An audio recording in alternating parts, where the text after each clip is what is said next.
चलिए आज एक बड़ी मजेदार कहानी को समझते हैं। ये कहानी है भूख की, जबरदस्त कंफ्यूजन की और एक ऐसे सॉल्यूशन की जो बिल्कुल सामने था पर दिखा नहीं। तो बस शुरू करते हैं इस कॉमेडी वाले हंगामे की पड़ताल।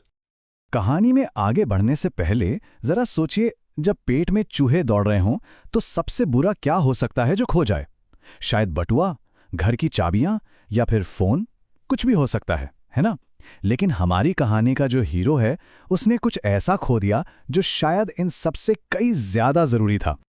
तो कहानी शुरू होती है एक समोसा इमरजेंसी से। हमारा हीरो है मोटू और उसे बस एक ही चीज चाहिए, गर्मा गर्म समोसे। लेकिन उसकी भूख के बीच में एक बहुत ही अजीब सी, बहुत ही अनोखी मुश्किल आकर खड़ी हो गई है। मोटू की हालत ना उसके इन शब्दों में साफ पता चल रही है, मुझे समोसे भी नहीं दिख रहे। जरा सोचकर देखिए, भूख से बुरा हाल है और खाना सामने होते हुए भी नजर नहीं आ रहा।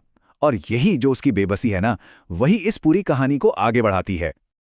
और यहीं पर तो सारा मजा है। मतलब दिक्कत ये नहीं कि खाना नहीं है, दिक्कत ये है कि दिख नहीं रहा। समोसे वही हैं थाली में सजे हुए, लेकिन मोटू के लिए वो बिल्कुल हवा हो गए हैं। ये सिचुएशन ही अपने आप में कितनी कॉमिक है। दूसरा सेक्शन, गायब होती दुनिया। यहां से ना बात अब सिर्फ समोसों तक नहीं रहती। मोटू की ये छोटी सी परेशानी अब एक बहुत बड़े कंफ्यूजन में बदलने वाली है। ऐसा लगता है जैसे उसकी पूरी दुनिया ही धीरे धीरे गायब हो रही हो। और ये जो उसे दिखना बंद हुआ था, उसका कोई लॉजिक ही नहीं था। कभी उसे जिंदा लोग नहीं दिखते तो कभी बेजान चीजें गायब हो जाती। इससे मोटू का कंफ्यूजन और भी बढ़ जाता कि आखिर ये हो क्या रहा है मेरे साथ। जरा यहां देखिए, क्या क्या नहीं दिख रहा। समोसे, लोग, चीजें, और हद तो तब हो जाती है जब उसे अपना सबसे अच्छा दोस्त पतलू भी नहीं दिखता।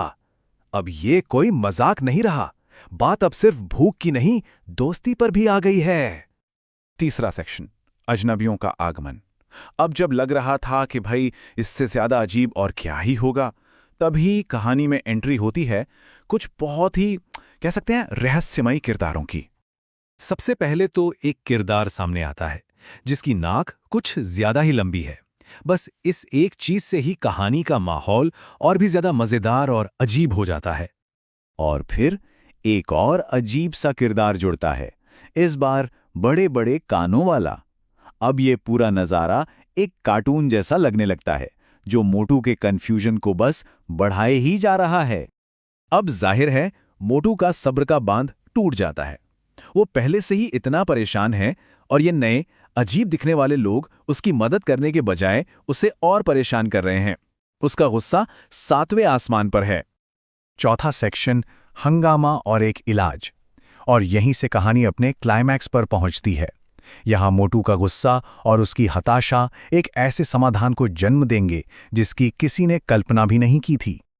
मोटू का ये रूप देखकर उन अजनबियों की तो हवाइयां ही उड़ जाती हैं। उन्हें समझ आ जाता है कि उनका मजाक अब बहुत भारी पड़ गया है और वो वहां से निकलने में ही अपनी भलाई समझते हैं। और फिर आती है कहानी की वो लाइन जो सब कुछ बदल देती है, अपना चश्मा लो और भागो यहां से। इस एक वाक्य में ही पूरे हंगामे का सीधा साधा हल छिपा हुआ था। मतलब सोचिए, इतना बड़ा कंफ्यूजन, इतना हंगामा, और उसका हल सिर्फ एक चीज, एक चश्मा। इससे यही पता चलता है कि कभी कभी जो समस्या हमें पहाड़ जैसी लगती है ना, उसका समाधान राई जितना छोटा सा होता है।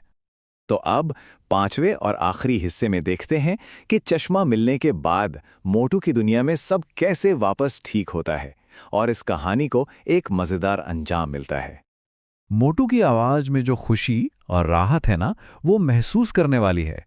ये उसकी पिछली हताशा से बिल्कुल उल्टा है और दिखाता है कि उसकी दुनिया कैसे एक पल में वापस पटरी पर आ गई।